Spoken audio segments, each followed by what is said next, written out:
¿Qué hubo, Juan? ¿Cómo va? Hola, Guillermo, ¿qué más? Nada, bien, aquí viendo, estableciendo más bien como una serie de encuentros con artistas participantes en el premio Luis Caballero para dialogar en torno como a varias de las circunstancias que rodearon sus trabajos, Ujú, investigaciones, etcétera. Y en el caso de su merced, pues un trabajo que he seguido bastante ujú, de cerca, pues porque la Bodeguita de la Concordia no es un proyecto que apareció con las prácticas de trabajo que se ven ahí, como que apareció simplemente como por, no sé, cierto oportunismo de la realización de la obra o actualización de la obra para los tiempos que corren, sino más porque su merced ha estado como muy en contacto con este tipo de producciones y también con el análisis del contexto sociocultural, no limitándose a lo colombiano, a pesar de que ese es su origen de ujú. nación, sino más en términos globales y de hecho en términos globales un diálogo bastante tensionante entre el norte global y sur Ujú. global. Entonces, pues Juan, antes de empezar a hablar de la bodeguita, quisiera que su merced nos hablara sobre su background de formación profesional, como qué perfil ha seguido para pues poder empezar a establecer como líneas de contacto con el proyecto. Claro. Pues yo soy diseñador industrial de pregrado y durante el pregrado hice un montón de materias de arquitectura que me valieron lo que en esa época llamaban una opción en la Universidad de los Andes en Bogotá. Y yo creo que hasta hubiera podido, si me esforzaba un poco más, sacar la doble carrera, porque tomé muchísimas materias de arquitectura y el espacio, más que todo, como mi monografía de arquitectura, de la opción de arquitectura, era sobre urbanismo. Y eso era lo que más me interesaba, como la construcción de ciudades, la construcción como de espacio común o espacio público. Um, pero igual diseño es mi formación más primaria y una formación en la cual estoy todavía muy agradecido porque de manera muy universal era, y creo que lo he hablado un par de veces en entrevistas y esto, pero no me canso de repetirlo, en un país como Colombia estudiar diseño en ese momento, diseño industrial, era casi como estudiar de una manera arte conceptual porque había una completa disasociación entre la realidad productiva del país en principios de los 2000 cuando yo estudié y lo que se nos enseñaba, ¿no? Se nos enseñaba como unas formas de pensar increíblemente industrializadas y enfocadas como la alta tecnología, cuando en realidad la dura realidad de los diseñadores colombianos era salir a copiar sillas Rimax para eventos o para ferias, para stands de ferias. O sea, en realidad no había, y no sé si todavía, yo creo que no hay una industria en realidad como del diseño industrial, pues de la forma que estaba siendo enseñada a nosotros, que era muy eurocéntrica y pues muy enfocada hacia los Estados Unidos y la cultura como del mercadeo y la cultura de consumo que pues caracterizó como la globalización de los noventas. Entonces era una carrera muy ficticia de alguna manera porque todos nuestros productos eran modelados en, primero pues yo aprendí dibujo técnico y de render y ya luego yo estaba en la universidad cuando en la mitad de mi carrera empezaron a entrar completamente así abruptamente las tecnologías de modelado digital. Y eso como que cambió un resto la cosa porque ahora la gente como que soñaba más grande, pero igual la realidad seguía siendo la misma y era como, estas cosas no se pueden producir en Colombia, no se van a poder producir en años, pero aún así se seguía como especulando y yo en el momento fui muy crítico y fue una de las cosas que más me desmotivó de continuar, pues de alguna vez ejercer la carrera. Y fui muy mamón y muy crítico con los profesores, pero a la hora de la verdad creo que ese como que ese ensueño como capitalista de producir objetos marca Sony desde Uh -huh. Colombia o marca Apple desde Colombia, pues era como muy inocente y muy bonito, ¿no? Como que yo no creo que había una agenda detrás de nuestros profesores de volvernos como unos productores de objetos eh, imposibles, pero y tampoco educarnos como en una rama específica como de neoliberal, que obviamente toda la universidad y nuestro contexto lo es, pero no es que hubiera una agenda, sino que era la forma de enseñar diseño y era como siempre mirar hacia el norte mirar qué era lo que se consumía. Era la época en la que el iPhone y el iPod completamente era el objeto más visto. Todos los estudiantes tenían un aparato de estos, entonces era imposible no mirar hacia allá como la gran guía de lo que era diseño y la gran guía de lo que era como la cultura objetual. Y que era completamente aplanador, o sea, era como, no importaba si eras colombiano, estadounidense, europeo, asiático, todo el mundo estaba permeado por cosas como la cultura visual de Apple, por ejemplo. Entonces, esa fue mi formación y sigue hasta hoy siendo gran parte de donde empieza mi práctica. Pero luego de eso yo estudié una maestría en artes visuales, en bellas artes, en Estados Unidos, en Purdue University, en Indiana. Y ahí sí fue completamente diferente porque ya era como, sí, aterrizar proyectos muy puntuales y teniendo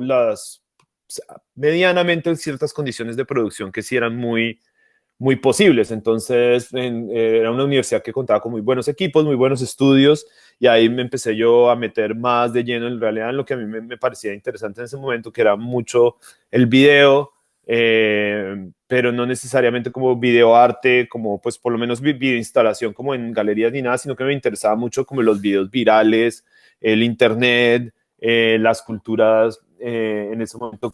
que todavía había como unos rezagos de los estudios culturales de antropología, como culturas híbridas de Canclini, Arturo Escobar y cosas como estas. Entonces me parecía mucho más como el video, como qué pasaba con los videos en internet, cómo esos acumulaban, como que era antes de la viralidad. Yo ni siquiera pensaba como en lo viral, pero sí pensaba como en la cultura homogénea que se estaba creando a través de las plataformas de internet y que ya uno lo veía. Digamos, me acuerdo que mientras yo estuve en la universidad, no sé si fue en la maestría en el 2007, creo que cada vez que la revista Time saca la persona del año, el personaje del año, ese año el personaje del año decía The person of the year is you, como que el personaje del año es usted, y era porque toda la cultura era YouTube, iMac, iPad, como que uno era el productor, ¿no? Como que había de nuevo, volviendo como a esa especulación y como a esos imaginarios de que ya la cultura se había completamente democratizado, ya no se necesitaban noticieros porque tú eres el reportero en YouTube, tú eres el que comenta las noticias en Twitter, tú eres el que crea contenidos en Instagram, o tú eres el dueño de tu música y tú eres el DJ de tu música y tienes una biblioteca de millones de canciones en un aparato. Entonces como que había una cultura increíblemente narcisista que obviamente se vendía como productiva, ¿no? Como que uno era parte de una producción global de conocimiento que toda se subía a internet. Entonces, ese era como el contexto en el cual a mí me interesaba el video, como no me interesaba un video como solemne y como increíblemente como monolítico de ir a ver a una galería, a un espacio, sino me interesaba como de verdad como el video como rápido de internet o increíblemente también procesado o preproducido, como empecé a hacer como unos semi-performances en los cuales yo daba como unas lecturas o hacía sí, como intervenciones mediáticas bajo un personaje, luego construí otros personajes, construí toda como una red de diseminación que se llamaba Bazuco Media Corporation, y fue un proyecto que había empezado cuando estaba en Bogotá y luego me lo llevé para la maestría, lo terminé en la maestría y de ahí en adelante no creo que haya cambiado mucho, creo que los intereses siguen como evolucionando y uno obviamente también va creciendo, va madurando como artista, como persona, y va encontrando cosas mucho más específicas, pero también se va abriendo muchas cosas que fueron como últimamente para mí ha sido como el hacking y como el hackeo y la intervención ya en los circuitos casi que físicos y sistemáticos de los aparatos o de dispositivos que regulan, diseminan y controlan la imagen que nos llega a nosotros. En ese caso ha sido, digamos, una de las últimas piezas que tuvo que ver con eso fue un videojuego que yo hackeé junto con un hacker profesional que sabía muchísimo del tema y que me ayudó a hackear un videojuego para introducir el equipo del EZLN de México en un videojuego de fútbol basado en una historia que ya el EZLN tiene de fútbol antes. Entonces, de ahí yo creo que básicamente mi relación con los medios, la tecnología, no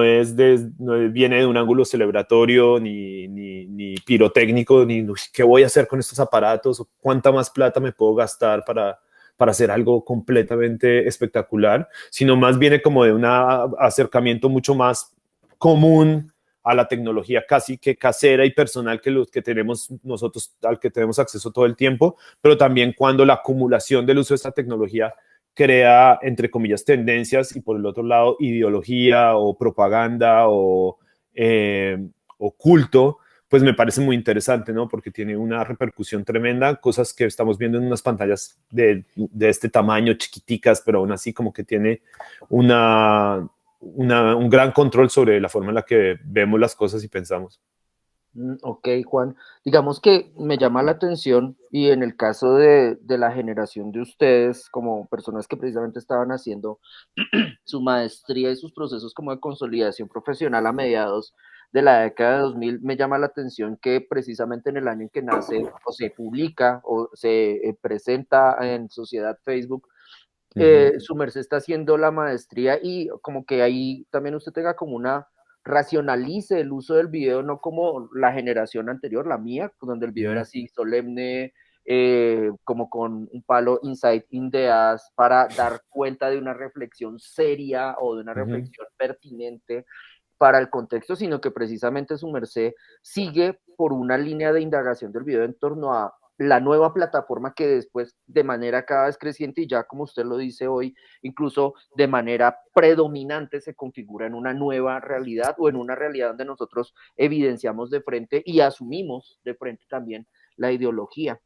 Por otro lado, quería también llamar la atención con el hecho de que si usted llame la atención como respecto a que su trabajo con la tecnología no se va por la pirotecnia de la pieza nueva, del nuevo gadget para meterlo y usted parecer más joven o más que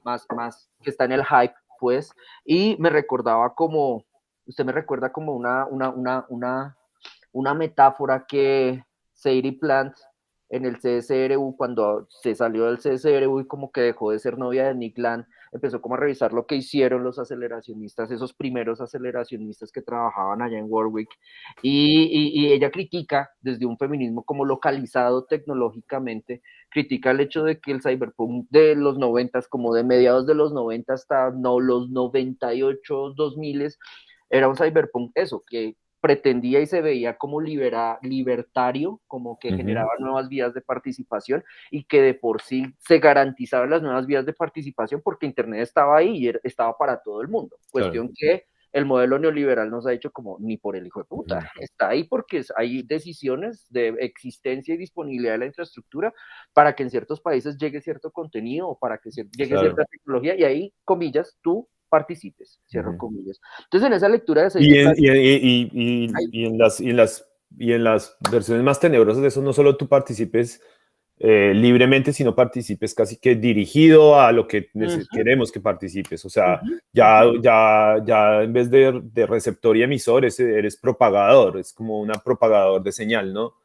Que eso es lo más interesante de cómo creo yo que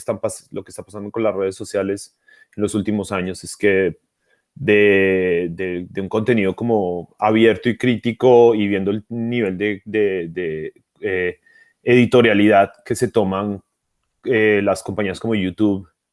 y Facebook y Twitter e Instagram, pues hay definitivamente una línea hay una línea editorial que se esconde bajo el proceso supuestamente democrático, ¿no? Que todos estamos contribuyendo a la conversación, cuando ya se ha visto miles de veces que cuántos videos se borran al día en YouTube, quiénes son las voces más visibles en conversaciones como en Twitter, a quién se le puede borrar inmediatamente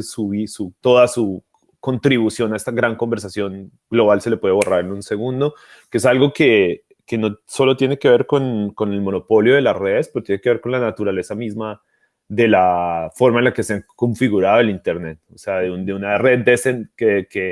que supuestamente era descentralizada, pero que secretamente, o yo creo que a los ojos de la historia, porque obviamente es visible y lo podemos consultar todos, pues fue una arma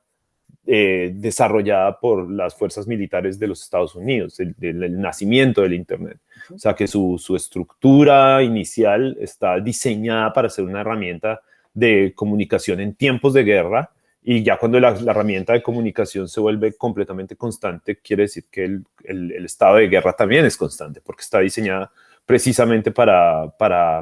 ser dirigida, para tener un objetivo, y no el libre albedrío, que en algún momento sí lo hubo. Creo que yo también, cuando uno habla con artistas que estuvieron como en internet antes,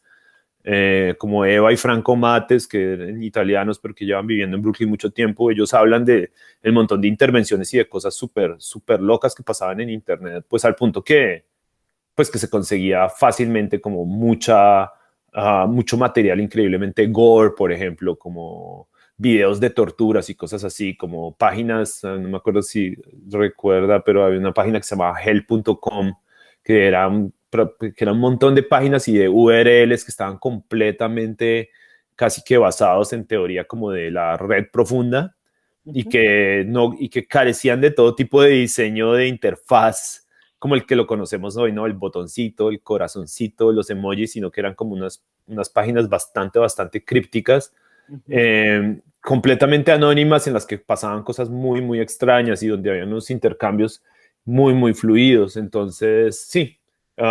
definitivamente es eso, ¿no? Como que pasa de ser una herramienta de comunicación a ser una herramienta de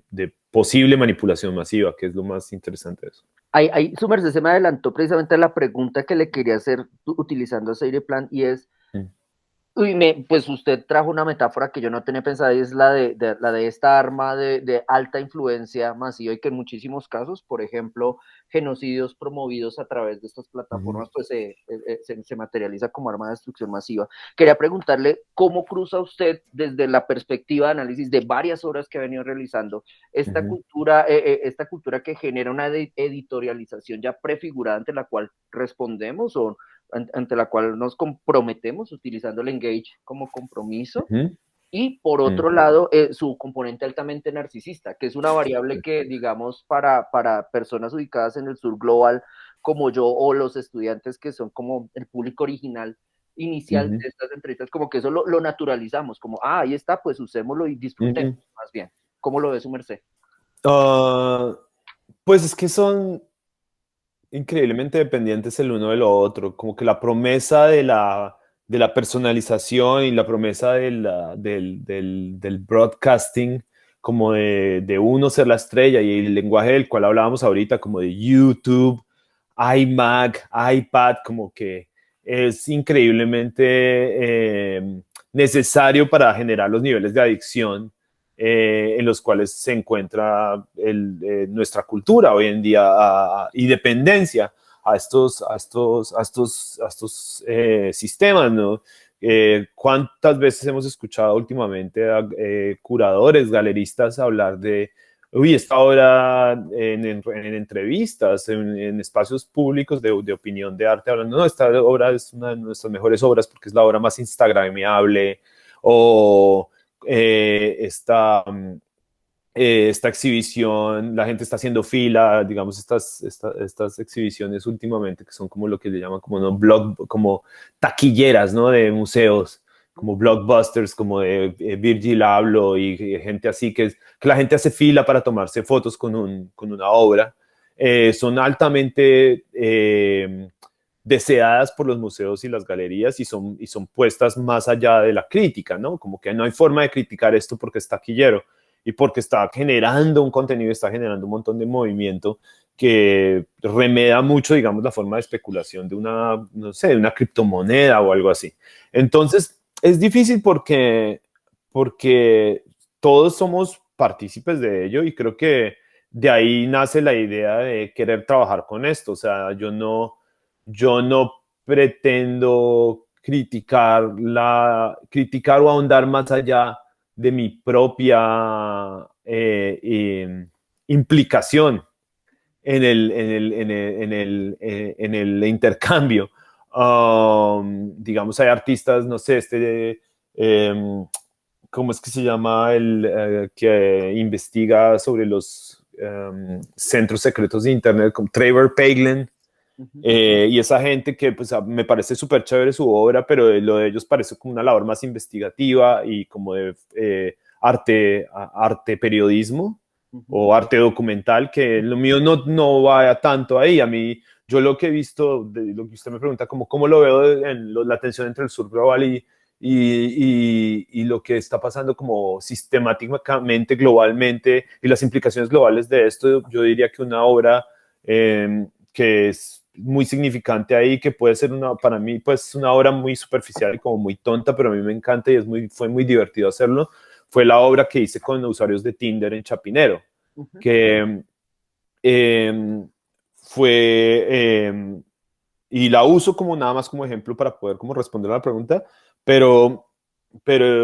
básicamente para la gente que no la conoce, es una obra en la que yo me apropié y le saqué capturas de pantalla de usuarios de Tinder en Chapinero cuando el colectivo Nadie tenía el espacio Art Versus ahí sobre la séptima, y me invitaron a hacer una intervención en la pantalla que tenían que daba a la calle. Y creo que el tema era, ellos querían que fuera como temático y que tuviera algo que ver con el momento, y el momento que me tocó a mí fue el Día del Amor y la Amistad, y nunca en la vida se me hubiera ocurrido hacerme una obra, digamos, sobre el amor o la amistad o los enamorados.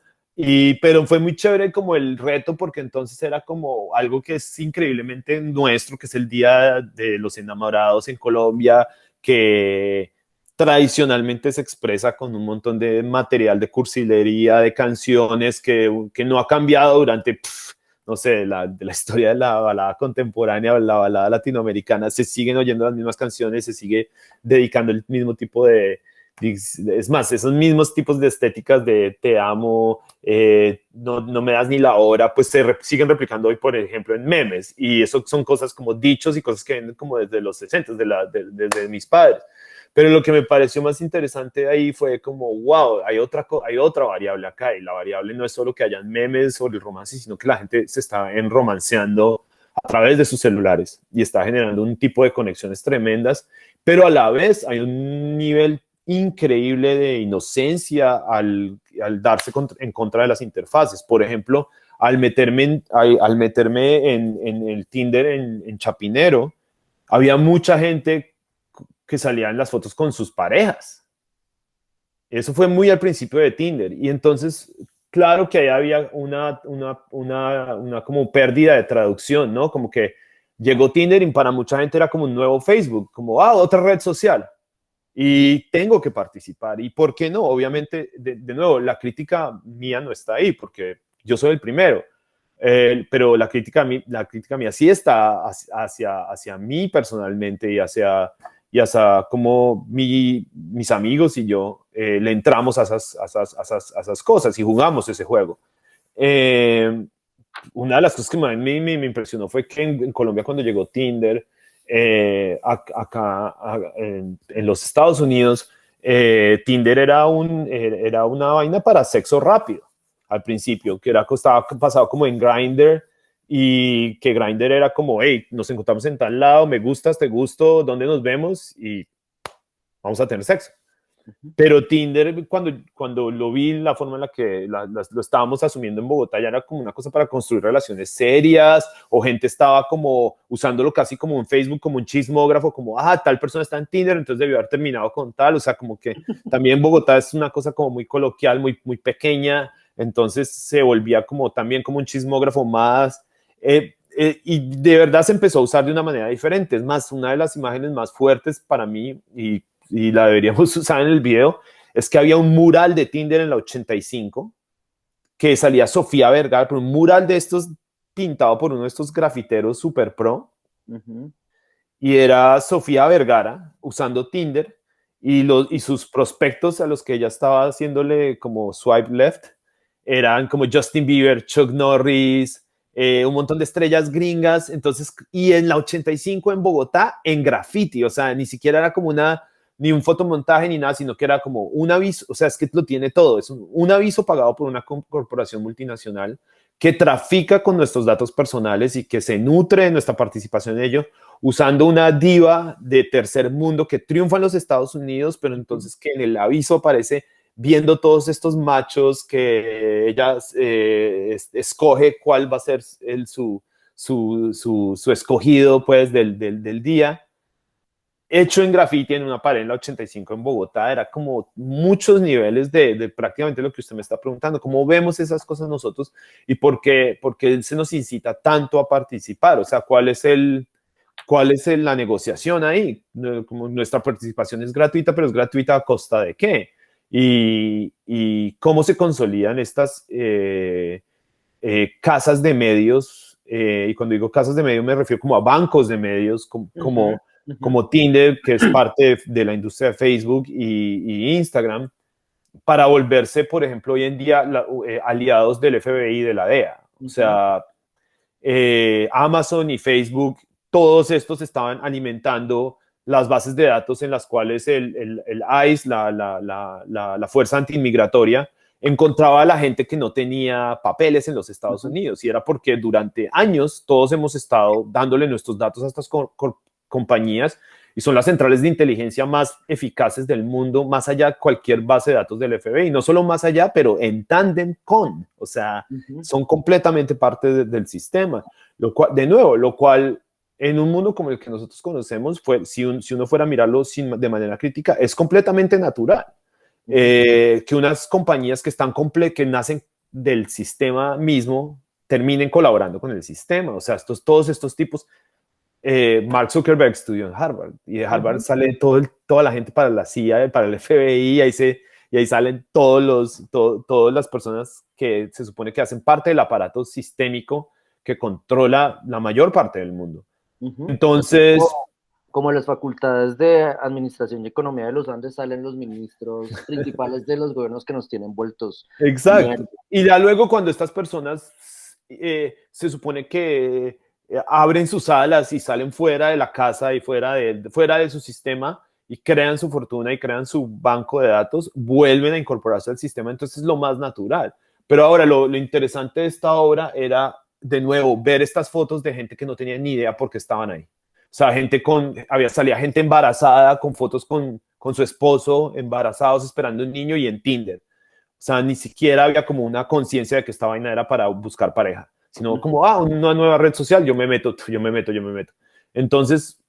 la obra consiste en que yo me apropié de un montón de perfiles, los animé para que cantaran una canción y cantan una canción que es una canción muy propia para lo que a mí fue como en la época épica o más alta de la globalización, que fue como mitad de los 90s, y es esta canción de Sinéad O'Connor que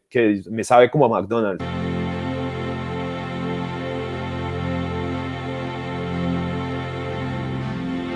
It's been 7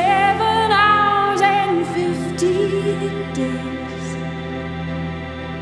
since you took your love away.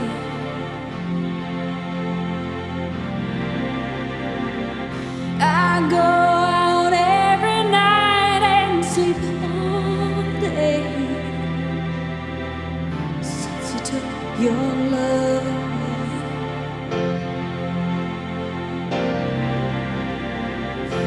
Since you've been gone, I can do whatever I want. I can see whomever I choose.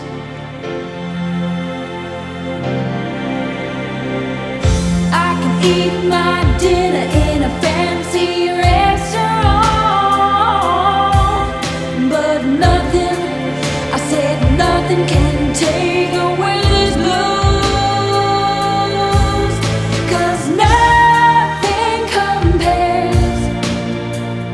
Nothing compares to you.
Sí, siempre que yo oigo esa canción como que me acuerdo de ese video que hay un video por ahí en YouTube de cuando McDonald's llega a Colombia y que la gente está haciendo fila en el último piso de Andino para ir a McDonald's. Como que me huele a eso esa canción y no sé por qué cuando estaba viendo Tinder me acordé mucho de esa canción. Las imágenes de Tinder replican mucho también una arquitectura de imagen que viene mucho de lo que nosotros conocemos como cultura global, o sea, la forma en la que la gente se toma los selfies, la forma en la que nos autorretratamos, tiene que ver mucho y está construida como un imaginario global de cómo lucir en Internet. Y, y, y también pues, es una forma bastante activa y yo diría que agresiva de manipular la imagen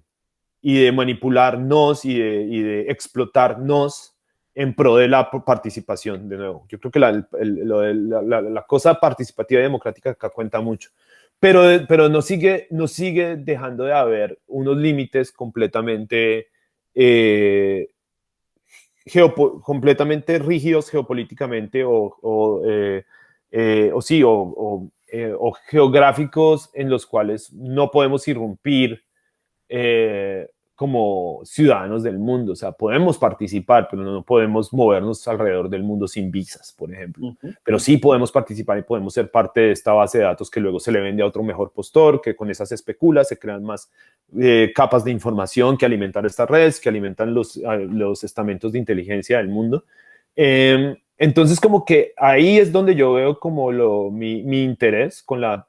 tecnología y la tecnología de redes y esto no va más allá, o sea, no creo que a mí me interesaría como ir a ver los cuarteles de Facebook qué es lo que más o menos hace como Trevor Paglen y otra gente, como ver en realidad cómo se mueve el fantasma en la máquina, sino que me interesa como el fantasma en la superficie y ahí vuelve como a me interesa el video inicialmente, que es como, ay, ¿qué es esta cosa rápida, hiperconsumible, hiperdesechable, que es un video que pasa a través de nuestras pantallas y luego desaparece y no te volví a ver y no importa porque ya viene otro y ya viene otro y ya viene otro y como esta idea como de consumo cultural, que luego de pronto cuando entremos a hablar del proyecto del premio podemos hablar un poco de eso, que también, eso a mí también me parece muy atractivo, ¿no? Como que la idea de consumo infinito, como de... Pues Juan, es que yo creo que ya hace rato su merced le estaba dando la entrada a la bodeguita de la Concordia, digamos cuando habla yo lo podría notar como categorías comunicacionales, categorías de construcción de sentido, de interpretación de la realidad, más bien. Una, por ejemplo, el hecho de establecer un más allá de la crítica, por ejemplo, las exposiciones que son incriticables, y este neologismo, pues lo siento, pero serán incriticables porque son populares, lo cual se puede transferir a, por ejemplo, artistas provenientes de marginalidad, son incriticables porque provienen de la marginalidad y quien critica está ejerciendo un privilegio, por lo menos de ejercicio de habla, lo que me recuerda como lo que sucedió con el Murillo Gate, reciente, ahorita con la exposición de él en la Nacional, como quien critica a Oscar Murillo es racista, es como, bueno, ok, listo, entonces no se hable de él, por lo tanto no configuremos teoría a partir de la hora del porque caemos en. Por otro lado... Y de nuevo, ahí qué pena una pequeña intersección, Vale. es que como en ya cuando estamos definiendo un sistema cuya narrativa está predispuesta, entonces esa narrativa, ¿qué nos está diciendo que es marginal? O sea,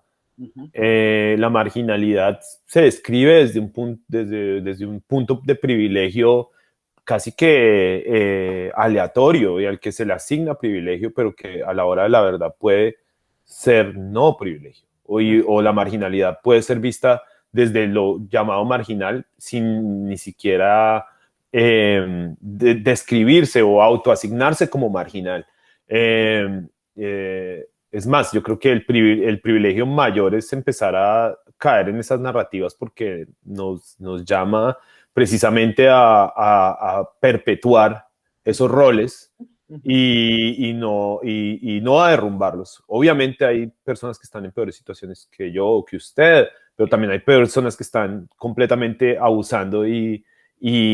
perpetuando su opresión en usted y yo. ¿Cierto? O sea, pagamos impuestos, contribuimos a una maquinaria completamente perversa de control social que son cualquiera de los gobiernos. Yo, por ejemplo, yo soy ciudadano de Estados Unidos, soy ciudadano colombiano y de ambas formas yo sé que estoy siendo explotado. Ahora, ¿quién define quién es marginal ahí? Soy marginal porque no pertenezco a la clase social que decide qué va a pasar con mi vida o qué va a pasar con mi información en Internet, o soy un opresor porque decidí hacer una obra con gente de Tinder en Chapinero que no tenían ni idea que yo les estaba usando sus imágenes para hacer una obra, que me ha pasado. Esa obra, esto es la segunda parte de la anécdota, es que con esa obra de Tinder,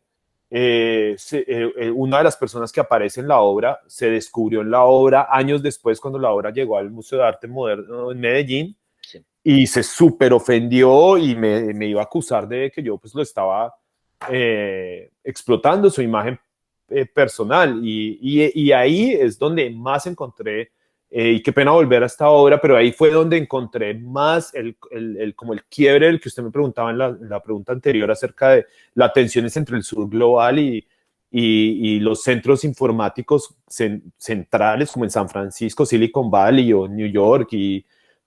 este tipo de sitios donde de verdad se configura el poder adquisitivo y controlador de las redes sociales, a diferencia de, no sé, Bogotá, Colombia. Una de estas personas que aparece en el video amenazó al Museo de Arte Moderno de Medellín con ir allá a hacer un escándalo y poner una demanda. Luego me empezó a amenazar a mí, y lo más triste de todo es que esta persona no tenía ni idea, que no tenía ningún recurso para amenazarme legalmente, y que es toda su furia de encontrarse retratado de la forma que esa persona misma decidió retratarse en un sistema público, ya encontrarse vuelto una obra de arte, no tenía que ver absolutamente nada con la situación misma de la apropiación de la imagen, pero con que la obra, creo yo, que activó en esta persona la realización de que, wow, mi vida no es tan privada como yo creo que es, simplemente porque estas imágenes son de 300 píxeles por 300 píxeles y me caben en el bolsillo. O sea, cualquier persona podría coger un screenshot de este man y hacerle una proyección al lado de su casa, y no sé si el tipo se puso bravo porque de pronto le estaba poniendo los cachos a su esposa en esa época o alguna vaina, pero hay tantas como, hay tanta ignorancia, es que es ignorancia, hay tanta ignorancia alrededor de nuestra participación que se siente súper sofisticada y progresiva y avanzada, pero yo creo que es demasiado arrogante, y es arrogante porque se nos ha educado a que sea arrogante, porque como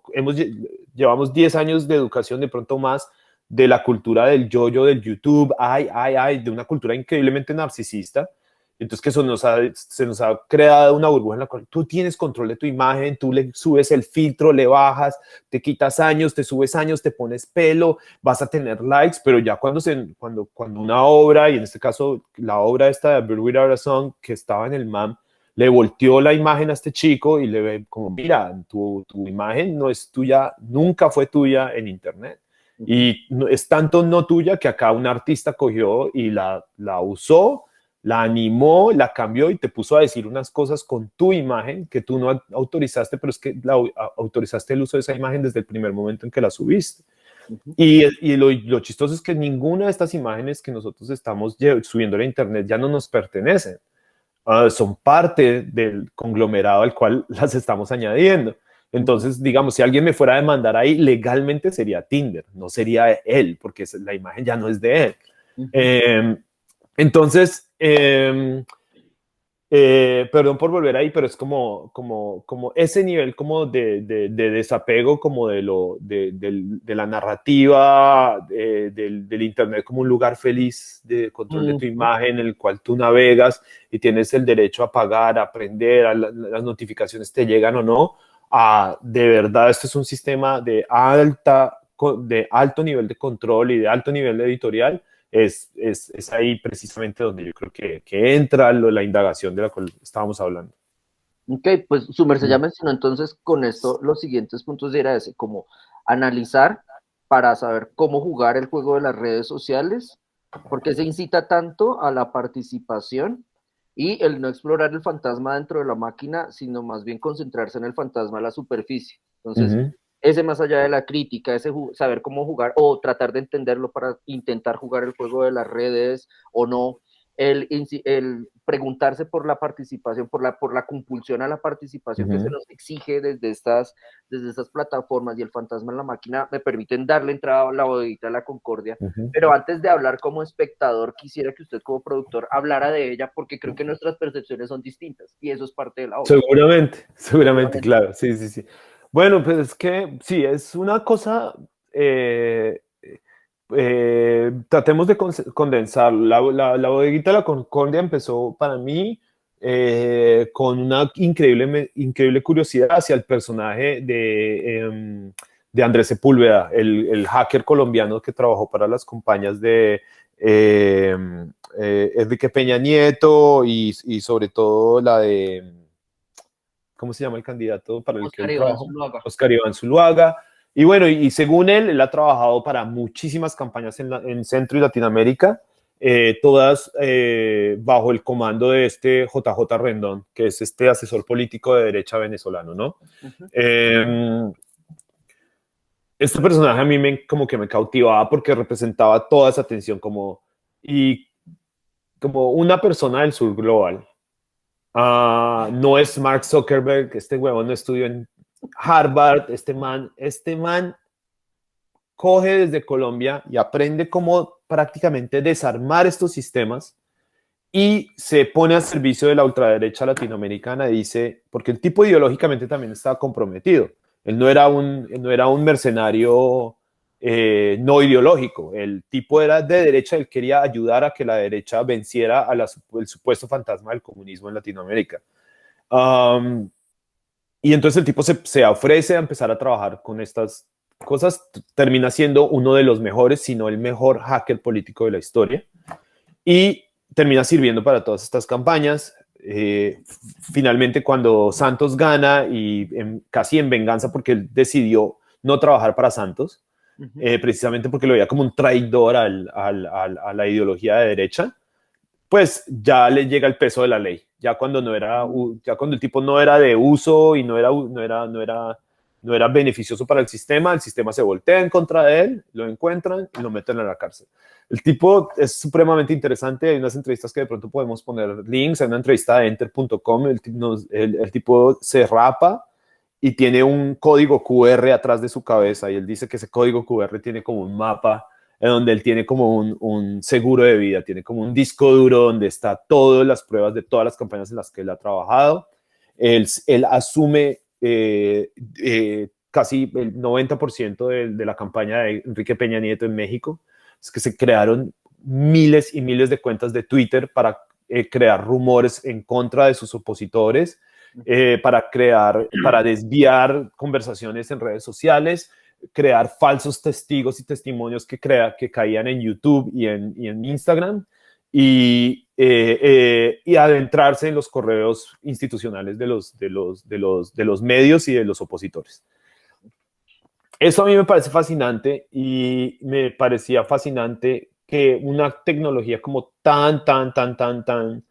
sofisticada de alguna manera fuera como puesta en jaque por este man. Y por otro lado, que también no solo él, pero también hay otros servicios de bodeguita, que ya ahorita definimos un poco qué es la bodeguita, qué es el servicio de bodeguita, que todos venían desde el sur global, precisamente porque las leyes acerca de Internet y los alcances tecnológicos de control de los gobiernos locales no son lo suficientemente sofisticados para reconocer a esta gente y ubicarla y desactivar. Entonces, cuando yo veía esto de Andrés Sepúlveda, por otro lado también veía la compra de likes y la compra de seguidores en Internet como dos niveles de tecnificación bastante lejanos el uno del otro, pero en la misma línea. Como por ejemplo, nada más simplemente comprar seguidores es algo tan fácil como meter una tarjeta de crédito, pagar $10 y de un momento a otro tiene 100 más seguidores en Instagram. Obviamente estos seguidores, cuando se dan clic y uno va y mira quiénes son, pues son un montón de cuentas con nombres extranjeros, la mayoría asiáticos, que no tienen muchas fotos, se nota que son lo que llamamos bots, ¿no? Como cuentas de redes sociales que no son autónomas y que no tienen una persona detrás de ellas, sino que fueron creadas en serie como industrialmente.